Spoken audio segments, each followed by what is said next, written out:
Why isn't my team up there presenting, hey, what about these other random things I want to do? And this actually did happen to me. Hey, Samantha, I know my keynote is next. Can I just change a few slides?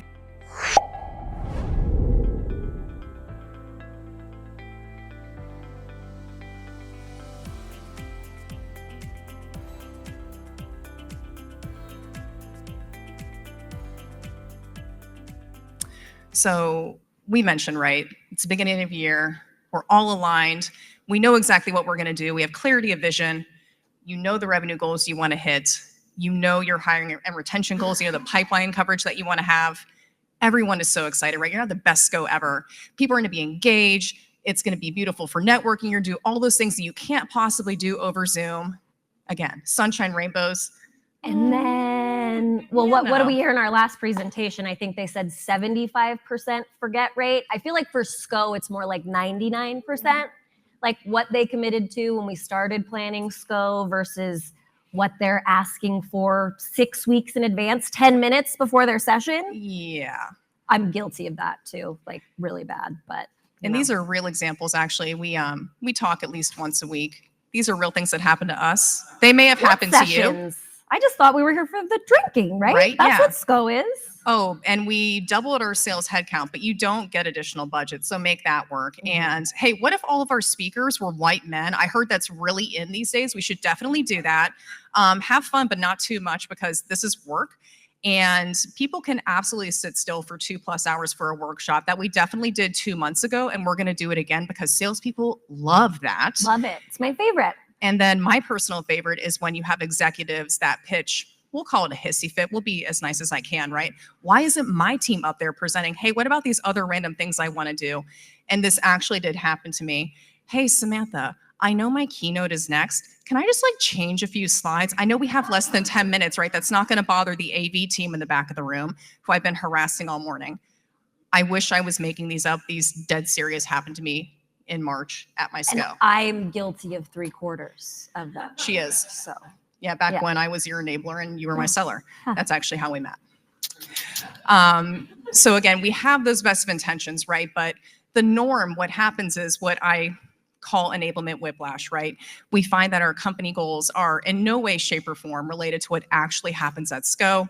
And then I think everyone here lives this, right? The stuff that you do following SCO, all those really important projects, no bearing on the 4 days you just had together. And this is going to be one of my hot takes for this session. I would say when this is the norm, which again, I lived this until July, so I'm not saying I'm better than anyone. The only winner is going to be that CXO. They had their pet keynote. They acted like a rock star. They got to run up with their favorite hype music. Good for them, right? Glad someone had fun at SCO. Glad someone got something out of this, several $1 million investment, depending on the size of your company. And it's a real shame because, again, we come in with the best of intentions. And what were you saying? The road to hell is paved with the best of intentions? And the road to Disney World. Oh, and there you go. And Disney World. Both of those. So in this scenario, your reps aren't winning at all. They're not getting what they need, which is such a shame because you're taking them off the floor to do this. And then if they're not winning, I think we in this room all know, right? We as the enablers, we're certainly not getting anything out of it if our sales folks aren't. So that's kind of doom and gloom. So what do we do to change that, right? You had the really fun experience of doing SCO in March and then doing it again in July because you're a glutton for punishment or... Well, that's actually get better at interviewing and asking when your company's fiscal year starts and ends because I made the nothing else away. If that's your one takeaway, ask that question when you interview. Yeah, because I didn't realize that Pulumi follows the Microsoft schedule of July 1 is our beginning of fiscal. So when my CRO said, hey, Samantha, you get to do SCO again. I was like, yeah, in February, right? We'll do it then. No. In 2 months after you join, good luck, have fun. So this is actually what I am doing at Pulumi as we speak, right? I mentioned I am building the entire function from scratch. And this is what I was able to pull off for SCO. And again, I'm running these programs now and measuring them. So I'm going to take you through one example that is, I think, most relevant to what I'm doing, and I can go into a bit of color on it. So as I mentioned, Pulumi, right? We're a Series C startup or Series B. We're trying to grow very rapidly. So our revenue goal is one of the easiest things for us to pin down as an OKR. And related to that, we are also working to upskill our reps from SMB into enterprise. It's actually why I was hired. So knowing those goals and having clarity of vision from my entire leadership team, I then said, okay, 2 easy things we can do are having an account planning workshop and an ABM workshop with my marketing counterparts. Logical follow-throughs from that would be things like, weekly ABM coaching sessions with our director of the ABX programs and the marketing team.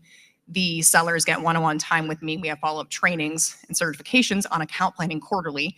And our sales managers have new and updated pipeline review calls that they do bi-weekly now, which again, we're small, so it's a big deal for us and a big learning.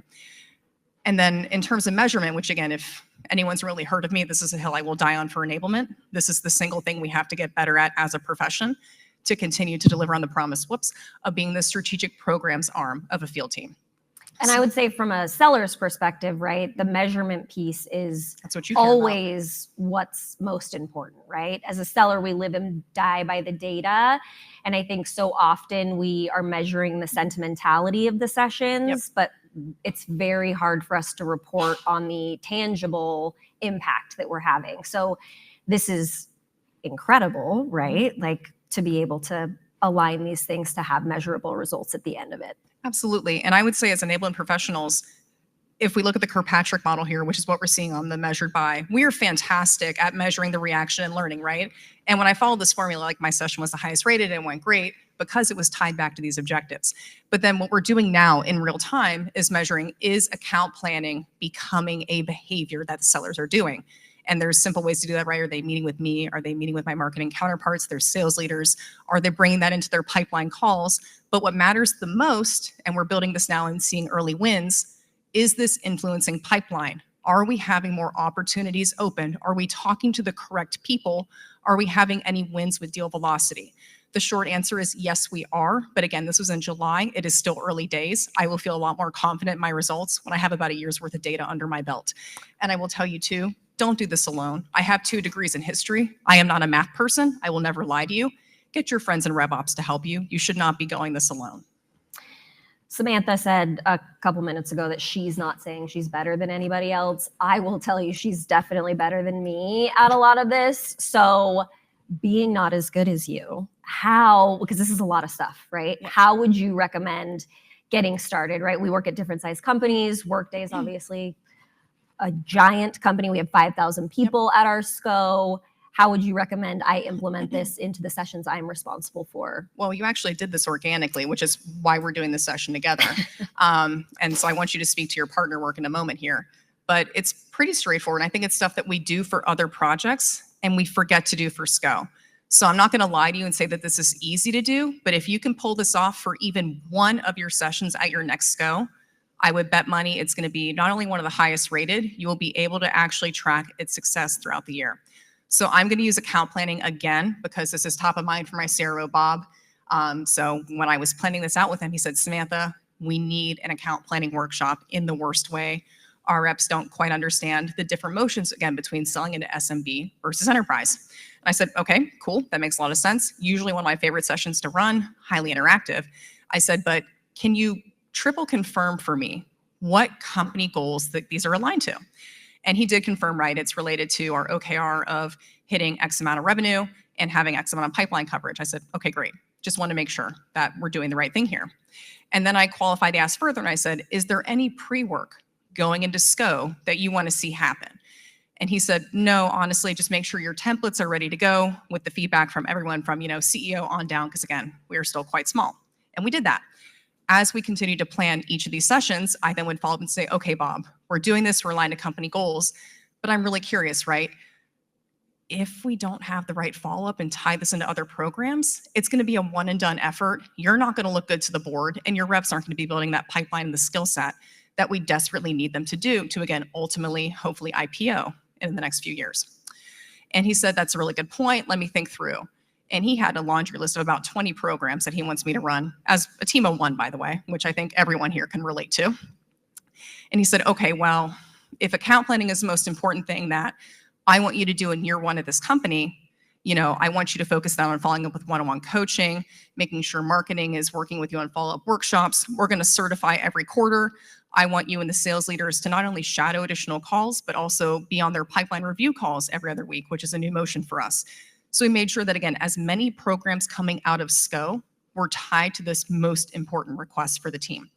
And then again, we just talked about measurement, right? It's making sure that whenever you can, it's not just about how good someone felt in your session, because I would say we're pretty darn good at that as enablement professionals. We run interactive workshops, but it's making sure that you're systematically tracking impact to revenue. It can be really scary to do that. Again, have revenue operations help you, have a point in time, do some tagging in Salesforce, and just let it play out and see what happens. And be brave enough, 6-9 months down the road, when your leadership teams are meeting, when they're going to the board, you can say, hey, I influence that number. That is part of the value I, as your enablement professional or your enablement team, brought to the company this year. Because if we don't, marketing's going to claim it.